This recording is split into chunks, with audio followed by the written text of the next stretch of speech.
सुरासुरमणुसिन्धु वन्दितं दोदघायिकं ममलं प्रणमामि वर्धमानं तीर्थं धम्मसकात्तारम्।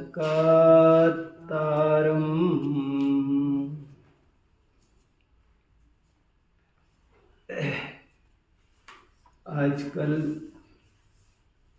मेरा उपयोग बहुत जोर से प्रवचन सार में चिपका हुआ है।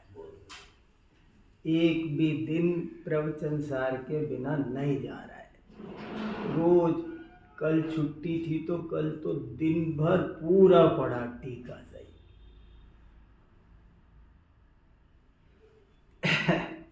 समय सार के महत्व पर और उसके सार पर तो अपन ने कई बार चर्चा की है, पर ये प्रवचन सार भी एक उच्च कोटि का आध्यात्मिक ग्रंथ ही है। ऐसा नहीं है कि समय सार ही आध्यात्मिक ग्रंथ हो। वास्तव में देखा जाए तो सारी जिनवाणी का तात्पर्य वीतरागता है, आत्मानुभूति है। आचार्य समंत भद्र ने भी एक लाइन लिखी है बहुत अच्छी।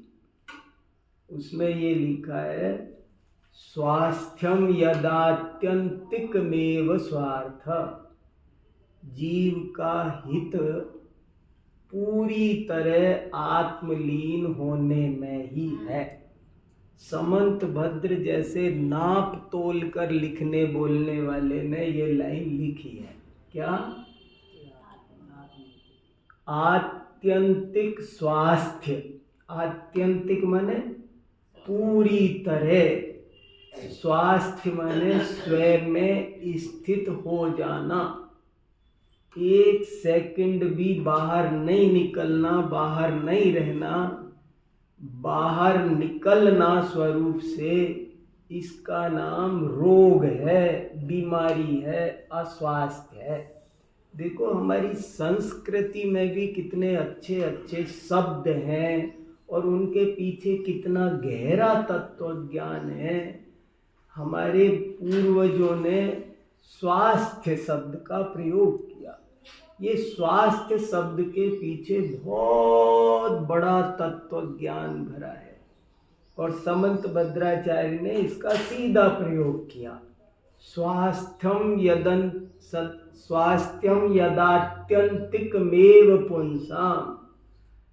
ये जीव पूरी तरह, जैसे आत्यंतिक कर्म क्षय होता है ना, मतलब बिल्कुल नहीं बचे, एक सेकंड भी ना बचे और पूरी की पूरी तरह 24/7 ये जीव आत्मलीन हो जाए, तो बस ये ही स्वास्थ्य है और इसी में इसका हित है। अगर ये स्वरूप से बाहर निकले तो इसका अहित ही अहित है। जैसे चिड़िया के बच्चे, चुईया के बच्चे अपने घर में रहे तो सुरक्षित, बाहर निकल आए तो मारे जाएंगे। ऐसे ही ये उपयोग अपनी आत्मा में रहे, हमेशा रहे, एक सेकंड भी बाहर ना निकले। बस असली धर्म तो ये है। हमको पहले बेसिक कंसेप्ट समझनी पड़ेगी, बाद में फिर इसको कैसे करना, इसके लिए तरह तरह के निश्चय व्यवहार तरीके आगम में नाना जीवों की अपेक्षा कहे हैं। कोई कितना भी रास्ते पर आ जाए, लो चलो भाई, किसी को यात्रा पर लगा दो, किसी को पूजा पर लगा दो, ये अवसर बने रहें, पर असली काम ये है कि पूरी तरह एक सेकंड भी इसके बिना न रहे, पर स्वरूप में ही सदा काल लीन हो जाना, इसका नाम धर्म है। तो ऐसा वास्तव में सभी शास्त्रों का तात्पर्य है। फिर भी प्रवचन सार के बारे में कितने ही लोग ऐसा समझते हैं कि समय सार तो आध्यात्मिक है और प्रवचन सार केवल दार्शनिक ग्रंथ है, पर ऐसी बात नहीं है। ये भी उच्च कोटि का आध्यात्मिक ग्रंथ है। अब इसमें क्या माल है, हम चर्चा कर रहे हैं प्रवचन सार का सार। हम एक एक गाथा अभी नहीं पढ़ रहे हैं, पर इसका ओवरऑल इम्प्रेशन क्या है और आपको इसका क्या संदेश समझ में आ जाए, इसके स्वाध्याय की प्रेरणा मिल जाए, इसलिए मैं वो थोड़ी चर्चा जो मेरे विशेष बिंदु ध्यान में आ रहे हैं वो रख रहा हूँ। एक तो आपको इसका स्वाध्याय करने की प्रेरणा पिछली बार भी दी थी और फिर कह रहा हूँ जोड़ दे करके कि एक आधा बार जरूर शुरू से अंत तक इसे, मैं तो जाने कितनी बार पढ़ लिया है, लेकिन आपको भी इसे पढ़ना है।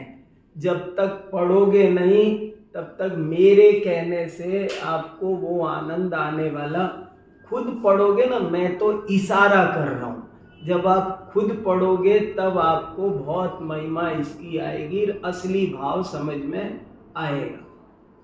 देखो मुझे क्या क्या चीजें प्रभावित करती है। पहली बात कि इस प्रवचन सार में कुल मिलाकर 275 गाथाएं हैं। ये सबको याद रहना चाहिए इतनी बातें। प्रवचन सार पढ़ना चाहिए और ना पढ़े तो कम से कम इतनी जानकारी सबको, किसी को भी खड़ा करके पूछ लो तो बताने लायक रहना चाहिए। प्रवचन सार में 275 गाथाएं हैं। पहले 92 गाथाओं में ज्ञान तत्व प्रज्ञापन है। अधिकार का नाम है, पहले अधिकार का नाम क्या है? ज्ञान तत्व प्रज्ञापन। उसमें 92 गाथाओं में ज्ञान तत्व को समझाया गया है। प्रज्ञापन, ज्ञापन माने समझाना, प्रज्ञापन माने प्रे माने अच्छी तरह, श्रेष्ठ। इसका नाम भी प्रवचन सार क्यों है? मुझे तो इसका नाम भी बहुत अट्रैक्टिव है, प्रवचन सार। प्रवचन का अर्थ होता है दिव्य ध्वनि, तीर्थंकरों की दिव्य ध्वनि का। जैसे बोल देते हैं कि वीर सागर जी का प्रवचन होगा, वीर सागर जी का प्रवचन नहीं होता। प्रवचन केवल तीर्थंकरों का होता है, तीर्थंकरों की दिव्य ध्वनि को ही प्रवचन कहते हैं। ये तो हम अपने घर से न बोलकर आगम के अनुसार बोले तो उन वक्ताओं का भी बोल देते हैं प्रवचन, पर वास्तव में मूल अर्थ प्रवचन का दिव्य ध्वनि है और ये प्रवचन का सार है। प्रवचन का सार मतलब कितने तीर्थंकर हुए और उनकी कितनी दिव्य ध्वनियां हुई। प्रतिदिन एक एक तीर्थंकर की 7 घंटे से ज्यादा दिव्य ध्वनि खिलती है। कहीं 6 घड़ी लिखा है और एक जगह तो 9 घड़ी भी लिखा है। जो भी होगा, पर 6 घड़ी भी समझो तो एक प्रवचन 2.25 घंटे का हो गया। अब 3 प्रवचन कितने के हो गए? 2 घंटे 24 मिनट के हुए 6 घड़ी, और 24 मिनट की 1 घड़ी, तो कितने हो गई? 6 घड़ी में कितना टाइम हो गया? 2 घंटे, 7 घंटे 12 मिनट। 7 घंटे 12 मिनट रोज 6 घड़ी मानो तो 9 मानो तो 8 से ऊपर जाएगा तो 10 जाएगा। और कभी कदाचित कोई विशेष प्रयोजन हो तो रात्रि में भी दिव्य ध्वनि खिर जाती है अपवाद रूप से। पर ऐसे एक एक तीर, महावीर भगवान की दिव्य ध्वनि कितनी खिरी? 30 वर्ष, और एक एक दिन में 7 घंटे 12 मिनट। अब 30 साल में कितने घंटे हो गए? गणित करो। और ये तो अकेले महावीर भगवान की है जो सबसे कम खिली, उससे ज्यादा पार्श्वनाथ की, आदिनाथ भगवान कितनी कितनी खीरी ना, और भी विदेश क्षेत्र में अभी भी खिल रही है। तो देखा जाए तो अनंत हो गई, अनंत काल से तीर्थंकर, अनादि काल से तीर्थंकर होते आ रहे हैं। और कुंद कुंदाचार्य ने एक ऐसे कलात्मक ढंग से उन सारी दिव्य ध्वनियों का सार बताने की इस ग्रंथ में कोशिश की है। जैसे होता है ना, एक घटना आती है कि एक आदमी वेद व्यास ऋषि के पास गया और उनसे कहा कि महाराज आपने 18 महापुराण लिखे, हिंदुओं के यहाँ 18 महापुराण है बड़े बड़े। बोले आपने 18 महापुराण, हमें कहाँ फुर्सत है इतनी, हम काम धंधे वाले गृहस्थ आदमी, तो आप हमको शॉर्ट में बताओ। तो उन्होंने एक श्लोक बोला, अष्टादश पुराणेषु व्यासस्य वचनद्वयम् परोपकारः पुण्याय पापाय परिपीडनम। बोले 18 पुराणों में ले दे करके मैंने 2 टप्पे की एक बात ये कही ही है, तरह तरह से घुमा फिरा कर अलग अलग दृष्टांतों से, अलग अलग श्लोकों से, अलग अलग तर्कों से बात एक ही कहने की कोशिश है कि परोपकार करोगे तो पुण्य कमाओगे और पर को पीड़ा दोगे तो पाप कमाओगे। बस ये 2 टप्पे की बात मैंने, तो तुम इतना समझ लो, ये समझ लिया तो समझ लो तुमने 18 महापुराण पढ़ लिए। ऐसे ही कुंद कुंदाचार्य कहते, इतने तीर्थंकर, इतनी दिव्य ध्वनिया, अब कोई कहे उनका सार बता दो ना, तो ये प्रवचन सार उनका सार बताने के लिए लिखा है। तो इसमें पहले अधिकार का नाम है ज्ञान तत्व प्रज्ञापन, जिसमें 92 गाथाएं हैं। दूसरे अधिकार का नाम है ज्ञेय तत्व प्रज्ञापन, जिसमें 108 गाथाएं हैं। फिर तीसरा शुरू होता है चरणान योग चूलिका, उसमें 75 गाथाएं हैं। हो गया 275, पहले 92, फिर 108 और फिर 75। 92 का क्या विषय है? ज्ञान तत्व प्रज्ञापन। प्रज्ञापन माने समझाना, ज्ञापन माने समझा, प्रतिपादन, वर्णन, विवेचन, निरूपण, कथन, कितने भी शब्द कहो, उसको समझाया जा रहा है ज्ञान को। और दूसरे अधिकार में समझाया जा रहा है ज्ञेय तत्व प्रज्ञापन, ज्ञेय का स्वरूप समझाया 108 गाथाओं में। कितने अधिकार हुए प्रवचन सार में? वास्तव में 2 है। वास्तव में प्रवचन सार में अधिकार कितने? तो अधिकार 2 ही है। एक का नाम है ज्ञान तत्व प्रज्ञापन और दूसरे का नाम है ज्ञेय तत्व प्रज्ञा। तो तीसरा क्या है? तीसरे का नाम अधिकार नहीं रखा, तीसरे का नाम रखा है चूलिका। चूलिका माने जैसे आजकल किताबों में परिशिष्ट लगा देते हैं ना, ऐसे चूलिका से, ये तो बाद का अपेंडिक्स है, ये तो अलग से लिखा। चूलिका किसे कहते हैं? कोई कोई ग्रंथों में चूलिका मिलती है, कोई कोई ग्रंथों में। क्यों मिलती है चूलिका? चूलिका क्यों लिखी जाती है? चूलिका किसे कहते हैं?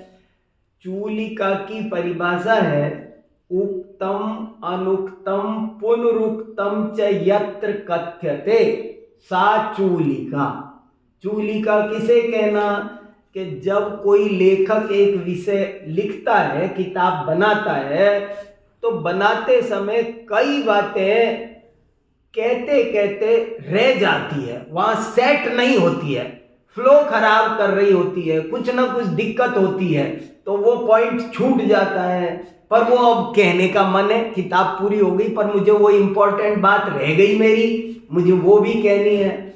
और मैंने जो ये इतनी सारी बातें कही है अधिकारों में, उनमें भी कुछ बातें तो ऐसे खींच खींच कर कही थी, पर वो मुद्दा खास था, उसे मुझे दोबारा आपको एक बार पे, जैसे कोई पूरा व्याख्यान देके लास्ट में बोले ना, देखो अब आज के 2 पॉइंट ध्यान रखना, ऐसे उनको कुछ बात कहनी हो, नहीं कह पाए हो, बच गई हो, रिपीट करनी हो, तो उसके लिए एक स्पेस बना होता है, उसका नाम होता है चूलिका। कुंद महाराज ने 3 अधिकार लिखूंगा ये नहीं सोचा था। जब ग्रंथ शुरू किया तो मैं 2 बात करूंगा। मेरा ग्रंथ 2 पार्टों में बटा होगा। पार्ट 1 होगा ज्ञान तत्व प्रज्ञापन और पार्ट 2 होगा ज्ञेय तत्व प्रज्ञापन। लेकिन तीसरा बन गया, बाद में बन गया, क्योंकि उनको कुछ बातें कहनी थी, उसमें से निकल रही थी, वो उनको उसमें रखने के लिए उन्होंने चूलिका एक बना दी और उसका नाम रखा चरणानुयोग चूलिका। और उस चूलिका में उन्होंने मुनि कैसे होते हैं, मुनि धर्म कैसा होता है, साधना कैसे करते हैं वे, उसका वर्णन किया 75 गाथाओं में। तो अभी मेरे 2 प्रश्नों ने मुझे बहुत कुछ खास समझाया। पहली बात तो ये समझाई कि इस ग्रंथ के 2 अधिकार ये क्यों बनाए, ज्ञान तत्व प्रज्ञापन और ज्ञेय, ये क्या, ये नाम क्यों रखे, कहां से रखे। ये हमारी परंपरा में, शास्त्र परंपरा जो चली आ रही है, जब से शास्त्र लिखे जा रहे हैं और हैं, जैसे विषय वस्तु का वर्णन करते हैं, उसमें ऐसे अधिकार तो कहीं किसी ने किया ही नहीं है, और कोई ग्रंथ में तो ये नाम ही नहीं है, ज्ञान तत्व प्रज्ञापन, ज्ञेय तत्व प्रज्ञापन। फिर कुंद महाराज ने ये नाम क्यों रखे। हमारे यहाँ प्रतिपादन की जो सामान्य व्यवस्था है वो है 7 तत्व की। तत्वार्थ सूत्र किस पर लिखा है कि जीव तत्व, पहले में 4 अध्याय में जीव तत्व, 5वें में अजीव तत्व, आश्रव तत्व, बंध तत्व। समय सार किस में लिखा है 7 तत्व की। भले उनको कुछ कहना था तो उन्होंने वहीं जोड़ जाड़ लिया, पर उन्होंने स्ट्रक्चर क्या बनाया भाई, एक बिल्डिंग बनेगी तो उसका एक स्ट्रक्चर होता है ना, तो स्ट्रक्चर तो 7 तत्व का था, 9 तत्व का था, और ये कुंद महाराज ने 2 तत्व का स्ट्रक्चर लेके बैठ गए कि वो कह रहे। तो इस बात ने मुझे हिला दिया है, और मैं भले कितना जोड़ दे पाऊं न दे पाऊं और कितने विस्तार से कह पाऊं, लेकिन एक समझने लायक इम्पोर्टेंट बात यही है कि वो ये कहना चाहते हैं कि अनंत तीर्थंकरों ने अपनी अनंत दिव्य ध्वनि में हमको ये बात समझाई है कि सुनो सुनो, कान खोल के सुनो, इस विश्व में 2 ही तत्व हैं। इसमें तो क्रांति कर दी, मैं क्या बताऊं, मेरी तो नींद उड़ गई, इतना आनंद आ रहा है, इतना आनंद आ रहा है। इस विश्व में 2 ही तत्व हैं, एक ज्ञान तत्व और दूसरा ज्ञेय तत्व, तीसरा कोई तत्व नहीं है। क्या 9 तत्व 7 तत्व लगा रखे हैं, दुनिया भर की बात, वो बातें गलत है, ये नहीं है, लेकिन ये माल कहाँ मिलेगा, ये दृष्टि कहाँ मिलेगी।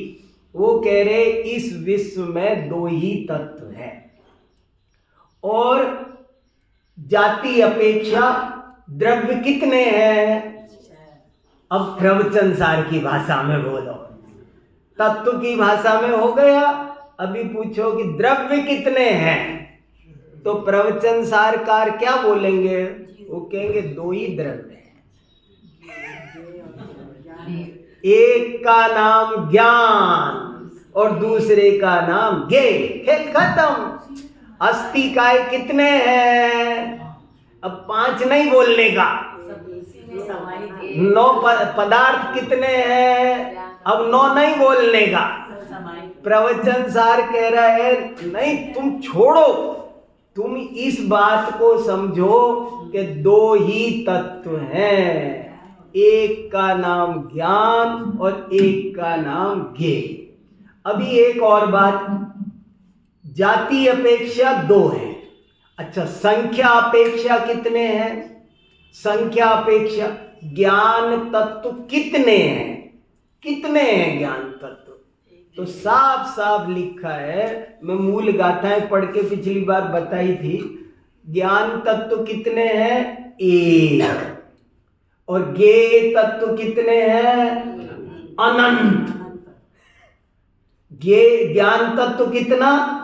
1। क्यों? 1 कौन है? मैं। ज्ञान तत्व 1 है और 1 माने मैं, और मैं माने ये नरेश जी भाई सब ज्ञान तत्व नहीं है, मैं ही हूं ज्ञान तत्व। ज्ञान तत्व मैं ही हूं, ये नहीं है। ये डीके जैन साहब ज्ञान तत्व हैं, पर केवल अपने लिए, मेरे लिए गेत। महावीर भगवान के लिए पार्श्वनाथ, नेमिनाथ, नमीनाथ, मुनि सुव्रत, आदिनाथ, ये सब क्या है? ज्ञेय तत्व है। ज्ञान तत्व 1 माना है और ज्ञेय तत्व अनंत माने हैं। इसमें से क्या क्या समझ में आ रहा है? इसमें से ये समझ में आ रहा है कि तराजू के 2 पलड़े हैं और उन 2 पलड़ों में एक पलड़े में तो मैं। अब ज्ञान को भी चेंज करो। एक पलड़े में अकेला मैं और दूसरे पलड़े में आकाश द्रव्य, काल द्रव्य, धर्म द्रव्य। कहाँ रखना है धर्म द्रव्य को? अधर्म द्रव्य को, उद्गल द्रव्य को।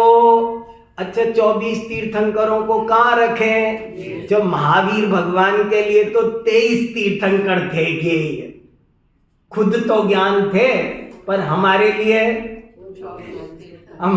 तो महावीर भगवान भी, हमारे लिए तो भूतकाल की 24 भी, वर्तमान की भी और भविष्य की भी, सब ज्ञेय तत्व में। एक तो ये गजब की बात। अभी इसमें कई डायमेंशन निकल रहे हैं, आप सोचोगे ना तो कई बातें समझ में आएगी। दूसरी बात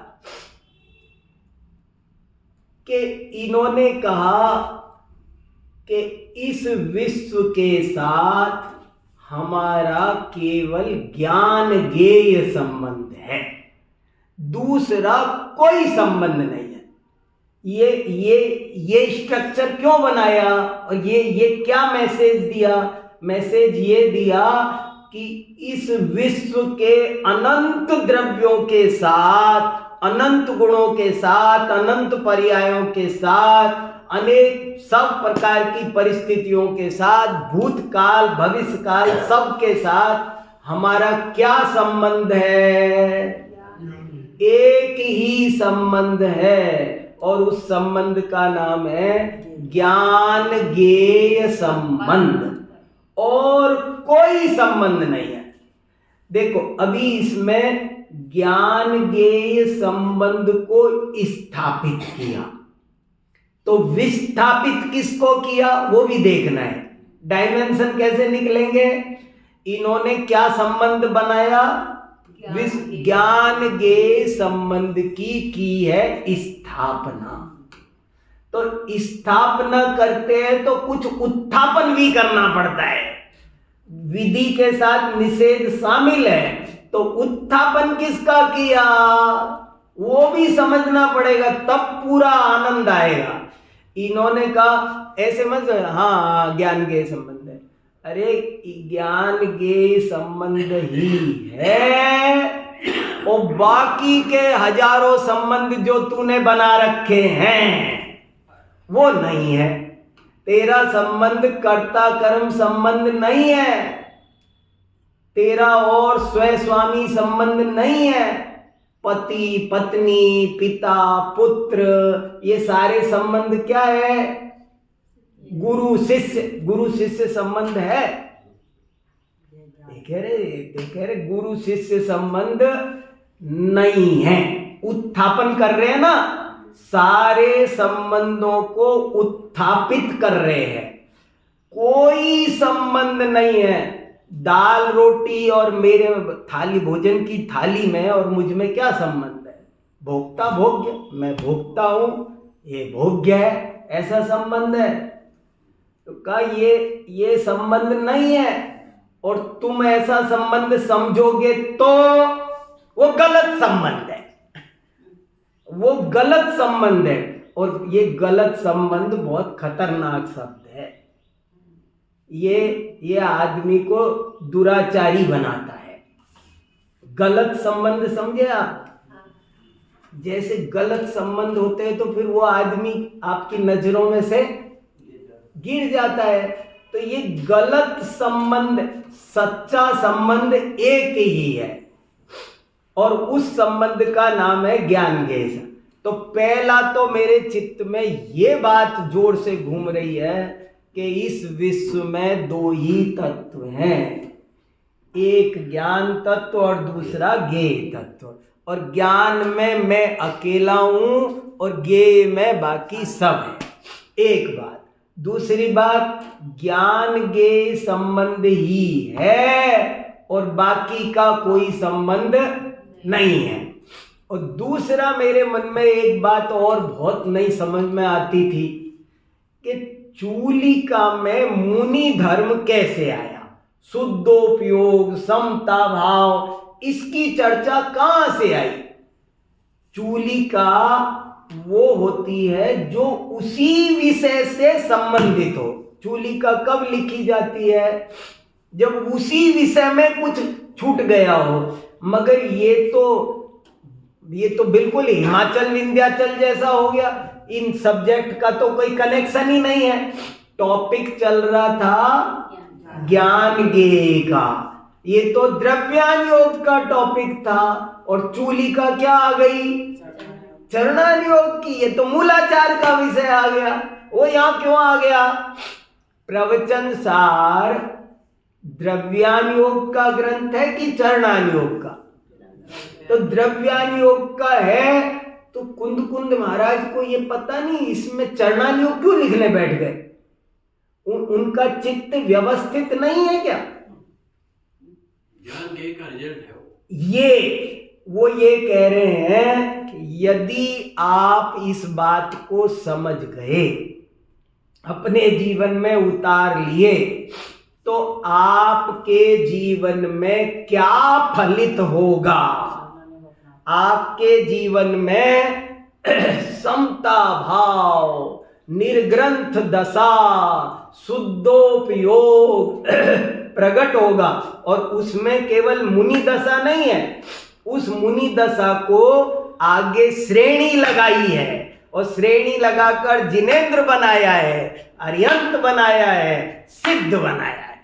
माने ज्ञान, अगर आप कर्ता कर्म संबंध समझोगे तो संसार में भ्रमण करोगे, निगोद में जाओगे, और ज्ञान के संबंध समझोगे तो आप मुनि बनते हुए, श्रेणी लगाते हुए अर्यंत बनोगे। जिन एवं जिना जिनिंदा नमोस्तुते, बराबर उसको जिन, जिनेंद्र, अर्यंत और सिद्ध दशा तक आप पहुंच जाओ। और इसके लिए पिछली बार एक उदाहरण दिया था, उसे मैं फिर रिपीट कर रहा हूं, बहुत इंपॉर्टेंट है। उदाहरण तो मेरे दिमाग में कई हैं, लेकिन एक उदाहरण बहुत ज़्यादा सूटेबल है और आगम का है, इसलिए उसे मैं रख रहा हूं। हाँ बोलो भाई साहब आप। जैसे अभी जो ज्ञान और ये संबंध, हाँ, ये तो संसारी जीवों के लिए ये संबंध हो गया। हाँ, लेकिन जो जीव मोक्ष में चले गए, क्या उनके लिए भी ये संबंध है? सब जीवों के साथ में है, ऐसा कोई भेद नहीं है। कि संसारी जीवों के लिए ज्ञान ज्ञेय संबंध और मुक्त जीवों के लिए समस्त जीवों के लिए है। हर जीव अपने लिए ज्ञान तत्व है और बाकी समस्त द्रव्य गुण पर्याय उसके लिए ज्ञेय हैं। जो सिद्ध शिला पर विराजमान है उनके लिए भी, निगोदिया में है उसके लिए भी। आप मानते हो बनाते हो इससे कुछ नहीं हो गया। जैसे कोई व्यक्ति गलत संबंध बनाए, अपनी पत्नी नहीं है उसे वो अपनी पत्नी समझे, पर स्त्री को स्व स्त्री समझे, तो उसके समझने से वो स्व स्त्री हो जाएगी क्या? कोई कि मैंने समझा है ना, तूने समझा होगा, लेकिन तेरे समझने से मैं भाई साहब DK जैन की दुकान को अपनी दुकान समझूं तो मेरी दुकान हो जाएगी क्या? ये जीव कर्ता कर्म संबंध कर रहा है, बना रहा है, मान रहा है, परंतु कर्ता कर्म संबंध इसका बना नहीं है। संबंध तो एक ही अनादिकाल से था, है, रहेगा। लाख कोशिश कर लो, ज्ञान ज्ञेय संबंध के अलावा दूसरा संबंध सिद्धों का भी नहीं है, संसारियों का भी नहीं है। सिद्ध अवस्था में तो वितराग अवस्था होती है, तो उनको ऐसे भाव पैदा कहाँ होते होंगे कि जैसे ये पदार्थ है, वितराग में ही तो आएगी ज्ञान के। वाह, अब ये चर्चा, इसीलिए इसका स्वाध्याय को मैं कह रहा हूँ।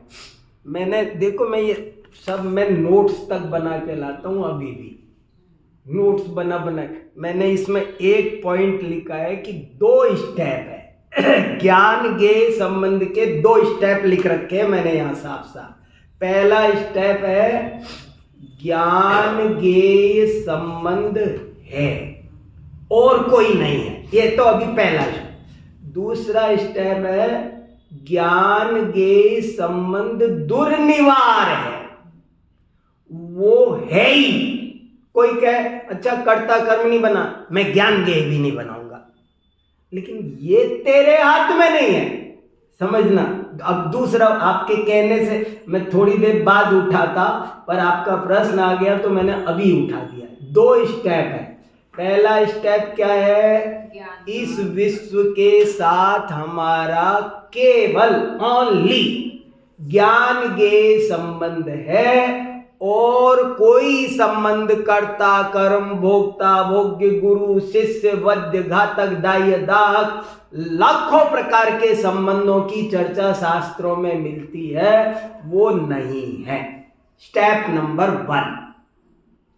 स्टेप नंबर 2, ज्ञान ज्ञेय संबंध दुर्निवार है, सहज है। ये 2 शब्द पकड़ना। दुर्निवार का मतलब है वी कांट अवॉइड। आप चाहो जैसे कर्ता कर्म, कोई कहे कर्ता कर्म संबंध नहीं बनाना, तो ज्ञान ज्ञेय भी नहीं बना रहा मैं किसी से ज्ञान ज्ञेय संबंध भी नहीं बना रहा। ये जीव के हाथ में नहीं है।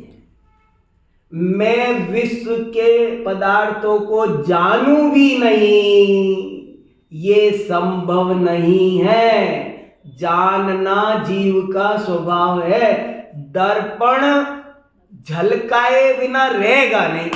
मान लो, समझ लो ये दर्पण है और ये झलका रहा है, मैंने ऐसे दिखाया तो इसमें झलक रहा है। अब मैं चाहता हूं ना झलके, तो क्या करूं? ऐसे उल्टा कर देता हूं। इनका प्रश्न ये था कि झलकेगा तो, बट झलकना देखना जरूरी थोड़ा नहीं, जरूरी है, यही मैं कह रहा हूं, वो जरूरी है। अब जैसे मैंने ये उल्टा कर दिया तो अब ये नहीं झलकेगा, नहीं, वो तो आप नहीं झलकोगे, पर इसके सामने जो होगा, आपने उल्टा करके जमीन पे रख दिया तो जमीन झलकेगी, मगर दर्पण कभी भी बिना झलकाए नहीं। ये 2 पॉइंट बहुत इंपॉर्टेंट आपने उठा दिए, पर 1 घंटा चाहिए इसको समझाने के लिए। मैं तो शॉर्ट में कुछ बात रख रहा हूं। बहुत गजब की बात है। सारी प्रॉब्लम की जड़ क्या हो रही है कि हम सोचते फिर ज्ञान ज्ञेय संबंधी ना रहे ना, मैं तो मेरी आंखें फोड़ लूं, मैं देखूं ही नहीं। ये सारी प्रॉब्लम देखने जानने से होती है। सुनो, दुख का ये पढ़ोगे ना, इतना आपको बांसों उछलोगे। जब प्रवचन सार समझ में आएगा ना, दिल बांसों उछलेगा, बांसों उछलेगा। देखो सुनो, इस चौकी का किसी के साथ ज्ञान ज्ञेय संबंध नहीं है। ये चौकी का है, ये माइक का ज्ञान ज्ञेय संबंध है, इसलिए इसे दुख भी नहीं है। ज्ञान ज्ञेय संबंध केवल जीव में घटित होता है, अन्य द्रव्यों में घटित नहीं होता है, इसलिए वहां दुख भी नहीं है। कई दफे बच्चे सोचते, एक दफे छुटपन में मैंने भी सोचा था। एक बार मेरे पिताजी ने मुझे डांटा बहुत जोर से, मैं रोने लगा, बहुत पिटाई भी हुई। और फिर बाद में अब तो माँ बाप पिटाई करते नहीं, मेरे पिताजी ने तो मेरी खूब पिटाई करी और मुझे तो मजा। आज मैं सोचता हूँ, मैं ऋणी हूँ मेरे पिताजी का कि उन्होंने मुझे संभाल लिया। तो देखो, तो मैं एक दिन की बात है, मैं बड़ा दुखी हो रहा था, और दुखी होते हुए मैंने ऐसे सोचा, मेरे सामने एक पिलर था पत्थर का, मैंने सोचा इसको कितना भी डांटो, थप्पड़ मारो, इसके दुखी नहीं होता है। मैं भी ऐसा ही होता तो बढ़िया रहता ना। माने ये जीव अचेतन बनने की इच्छा करता है, लेकिन प्रवचन सार कहता है सावधान, तू अचेतन बन नहीं सकता बेटा। ये क्या करता है, मैं जानूंगा तो मैं करूंगा भी, और प्रवचन सार कह रहा है तू जान सकता है पर कर नहीं सकता। आपने कुछ लोग देखे होंगे कि वो आपके यहाँ फंक्शन में आएंगे ना, शादी में, आपने पूछा, आपके कोई रिश्तेदार ऐसे होते, बहुत सारे रिश्तेदार, उनको हमने शादी में बोले तो वो अब 10 सलाह देते हैं, और नहीं मानो तो कहते आप मानते नहीं तो हम क्यों आए। मैंने कहा तुमको आना है आशीर्वाद देने, सलाह देने नहीं आना है। नहीं आएंगे तो दखल देने आएंगे, नहीं है तो आएंगे नहीं। यहां दोनों बातें समझाई जा रही है, बड़ी इंपॉर्टेंट। आओ और चुपचाप देख करके जाओ। शादी फूफा मत बनो। हाँ, फूफा मत बनो। यहाँ पर बहुत गजब के 2 पॉइंट है, 2 स्टेप, सुमन जी बहुत इंपॉर्टेंट है। आप चिंतन करना, आनंद आ जाएगा। ये आत्मा ज्ञान ज्ञेय संबंध से बच नहीं सकता। लाख चाहो कि मैं जानू ही नहीं, हमको देखना ही नहीं, हम देखते हैं तो कसाई होती है। तो तुमको कसाई करना बंद करना है, देखना। मेरा एक साथी मंदिर जाना छोड़ दिया, बहुत दिन हो गए। मैंने उससे कहा क्यों नहीं जाते, मैं जाता हूं, तुम कसाई होती है। तो मैंने कहा तुम कसाई नहीं, कसाई माने वो बोले नहीं, वहां कोई भी अव्यवस्था दे अच्छे भाव से, बढ़िया सज्जन आदमी है, बुराई नहीं कर रहा मैं, वो जाता है तो वो मंदिर कमेटी में तो नहीं है, लेकिन फिर भी देखता है कि देखो यहाँ गंदगी पड़ी है, यहाँ टूटा पड़ा है, यहाँ ये, अरे इतना बढ़िया हमारा मंदिर कितना अच्छा होना चाहिए। वो खुद सफाई करने लग जाता है, और फिर सफाई करने लगता है तो कोई कमेटी का टोक देता है, तुम क्यों कर रहे हो? तो कहता है लो जी, मैं मंदिर ही नहीं आया करूंगा। तो सवाल ये बहुत प्रवचन, अभी गे तत्व प्रज्ञापन और चरणान योग की बात तो छोड़ दो, ज्ञान तत्व। अरे देखो सुनो, आपको विश्वास नहीं होगा, एक गाथा ही पढ़ के उसमें लिखा है 52 नंबर की गाथा खास पढ़ना, आपके प्रश्न का उत्तर। क्या नंबर गाथा का? 52। घर जाकर पढ़ना साफ साफ। देखो मैं पढ़ के सुना देता हूं। यद्यपि केवल ज्ञानी सब पदार्थों को जानता है, तो भी उन पदार्थों को राग द्वेष मोह भाव से न परिणमाता है, न ग्रहण करता है, न उत्पन्न होता है, इस कारण बंध रहित है। इस आप जानोगे सिर्फ तो बंध रहित हो, और जानने के साथ गड़बड़ करोगे, आप प्रदर्शनी में जा सकते हो, देख सकते हो, पर टच की चीजों को तो गार्ड कान पकड़ के बाहर निकाल देगा। आपने टिकट खरीदा है प्रदर्शनी देखने का, उसका नाम प्रदर्शनी है, प्रकरणी नहीं है। करना भरना कुछ नहीं है वहां जा। ये मत बोलो ये यहाँ क्यों रखा है, यहाँ क्यों रखा है, इसको ऊपर रख दो। ओके देखो और सुनो, देखो कि अब सुनो, बहुत इंपॉर्टेंट लाइन पढ़ के सुना रहा हूं। क्रिया दो प्रकार की है, एक ज्ञप्ति क्रिया और दूसरी ज्ञेयार्थ परिणमन क्रिया। उसमें ज्ञान की राग द्वेष मोह रहित जानना सो ज्ञप्ति क्रिया है, और राग द्वेष मोह करना वो ज्ञेयार्थ परिणमन क्रिया है। इनमें से ज्ञेयार्थ परिणमन क्रिया से बंद होता है और ज्ञप्ति क्रिया से नहीं होता है। केवली भगवान के केवल ज्ञप्ति क्रिया है, इसलिए उनके बंद नहीं है। ये शब्द क्या है? परिणमन। अब सुनो, मैं फिर अपने भाषा में बोलता हूं। दो क्रिया है, एक क्रिया का नाम है ज्ञप्ति क्रिया, नाम याद रखो, बड़े सुंदर नाम, पूरे पूरे ज्ञान के इसका सार है दो शब्दों में। एक को कहते हैं ज्ञप्ति क्रिया, दूसरे का नाम है ज्ञेयार्थ परिणमन क्रिया। ज्ञेयार्थ, जैसे मैंने माइक को जाना तो माइक क्या है? ज्ञेयार्थ, ज्ञेय पदार्थ, ज्ञेयार्थ माने ज्ञेय पदार्थ, और मैंने इस पदार्थ में परिणमन कर लिया। ये काला क्यों है, सफेद क्यों नहीं है, ऐसा क्यों है, ऊंचा क्यों नहीं है, नीचा क्यों, सस्ता क्या, ये अच्छा है, ये बुरा है, ये मुझे कब मिले। जब आप उसको जानते समय मोह राग द्वेष कर, वो टी शर्ट दिख रही है, ये दिख रही है, ये ज्ञप्ति क्रिया, और ये टाली नहीं जा सकती। कोई जीव इससे बच नहीं सकता, वो तो झलकेगी। कोई कह मैं इस टी शर्ट को देखूंगा ही नहीं, देखने से मेरा मन गंदा होता है। हाँ, जो झलकेगा वो भी नियत है, वो पक्का है, यही गजब की बात है। ज्ञान का फल नहीं, उसका क्रम भी नियत है। हाँ बिल्कुल, एकदम निश्चित है। अरे आप ज्ञान गे तत्व प्रज्ञापन समझोगे तो जीवन में शुद्धोपयोग फलित होगा, निर्ग्रंथ दशा फलित होगी, श्रेणी लग जाएगी, और अरिहंत दशा जिनेन्द्र दशा प्रकट हो जाएगी, जिनेन्द्र दशा प्रकट हो जाएगी। मुनीन्द्री नहीं दशा प्रकट होगी, जिनेन्द्र दशा प्रकट होगी।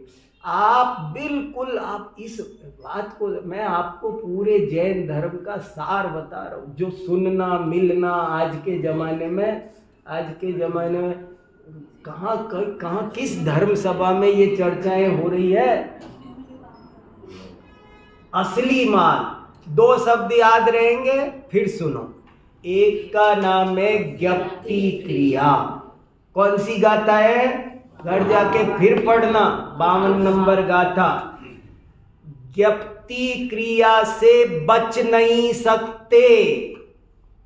कोई बहुत से लोग कहते हैं मैं औरतों को देखूं तो मन खराब होता है, आदमी को देखूं तो मन खराब होता है, मंदिर देखूं तो मन खराब होता है, चीज देखूं तो मन खराब, बाजार जाऊं तो मन खराब होता है। ये कह रहे हैं कि तू जानना बंद कर दे, सो हो जानना स्वाभाविक क्रिया है।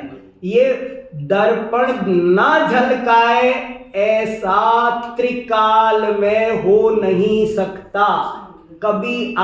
तू जीव है ना, बात करना, तू जीव है कि खुद गल है। मति ज्ञान श्रुत ज्ञान, मति में आएगी, आपको जानना पड़ेगा। मति ज्ञान श्रुत ज्ञान तो ज्यादा डिटेल में मत जाओ, मतलब नहीं डिटेल का सवाल नहीं, लोकालोक को जाने, बिल्कुल डिटेल में जाने, खुल के जाने, 3 लोक 3 काल को खुल के जाने। ऐसी ज्ञान की सामर्थ्य है कि मैं, देखो मान लो मुझे अभी केवल ज्ञान हो, तो केवल ज्ञान होगा तो मुझे मेरे पिछले जन्मों के माँ बाप पत्नी बच्चे और वे सब जरूरी तो नहीं है कि मुक्त हो गए हों। बहुत सारे संसार में कोई नरक में डंडे खा रहा होगा, वो मेरे ज्ञान में झलक, ये पता चलेगा कि ये नहीं है कोई माने, ये पता नहीं, ये पता चलेगा, ज्ञान में झलकेगा कि मेरा वो जो बेटा था ना इकलौता, मेरा बड़ा लाडला प्यारा, वो इस समय आज वो वहाँ तिर्यंच गति में है, वो नरक गति में है, वो जानेगा लेकिन तिल मात्र भी राग द्वेष नहीं कर, राग बुरा नहीं मानेगा और अच्छा भी नहीं मान। वो ये पता चला अरे वो मेरा इकलौता बेटा मोक्ष चला गया, तो खुशी होगी, मैं अरिहंत तो बनूं, केवल ज्ञान हो और पता चले मेरा बेटा है ना वहां पहुंच गया, ये तू भी और नीचे पहुंच गया। तो ज्ञान का तेरा स्वभाव समझ, तेरा काम दर्पण की तरह नेत्र, अरे बहुत देर तो नहीं होगी, दर्पण की तरह सिर्फ जानना ही जानना है, ज्ञेयार्थ परिणमन मत कर। इसका क्या, इसको क्या कहेंगे, जैसे मैंने समझा ये सुदेश जी ये बहुत अच्छे हैं, बहुत बुरे हैं, ये बस ये जो मैंने बहुत अच्छे बहुत बुरे किया ना, ये मैंने ज्ञेयार्थ परिणमन कर दिया। अमरीश जी वहां क्यों बैठे हैं, बस मैंने क्या कर दिया, ज्ञेयार्थ परिणमन कर दिया। जैसे दर्पण, ऐसे नहीं कहेगा डीके जैन साहब आप पीछे जाओ, सुमन जी आप आगे आओ, दर्पण कुछ नहीं बोलेगा।